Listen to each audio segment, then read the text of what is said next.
Startling sounds out of downtown Fargo. Shots ringing out just hours ago. And police say it all started with a possible stolen bike. Now 32-year-old Richard Anthony Torres is facing a terrorizing charge. Valley News Team's Melanie Palmer joins us live now to walk us through what happened. Melanie, what can you tell us? Andrea, in front of this house right over here is where it all started on 14th Street North. Police tell us an officer was investigating a possible bike theft in this area.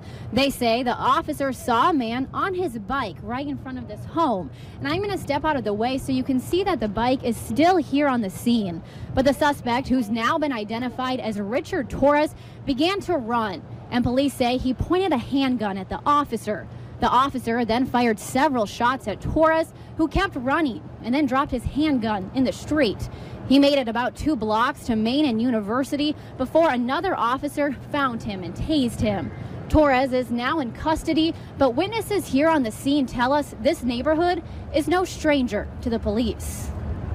We just heard 3 pops, and then I went out to our shop, and then one of the guys said we heard somebody yell, "Get down on the ground." This woman works right next door to where the shots rang out. She says she and her colleagues heard shots ringing out around lunchtime.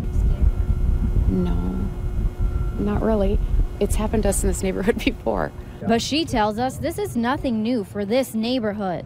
In fact, she says they see police here a lot. We just keep going on with our business. That's what we do. And we now know this man is in custody, and those shots she heard were from the police. From what was relayed is that the suspect did turn and pointed a weapon at the officer. Torres was taken to an area hospital before the Cass County Jail, and the last time we talked with someone from the Fargo Police Department, they couldn't tell us if Torres was shot or injured in the incident, but they did say that the BCI is taking over the investigation. Andrea?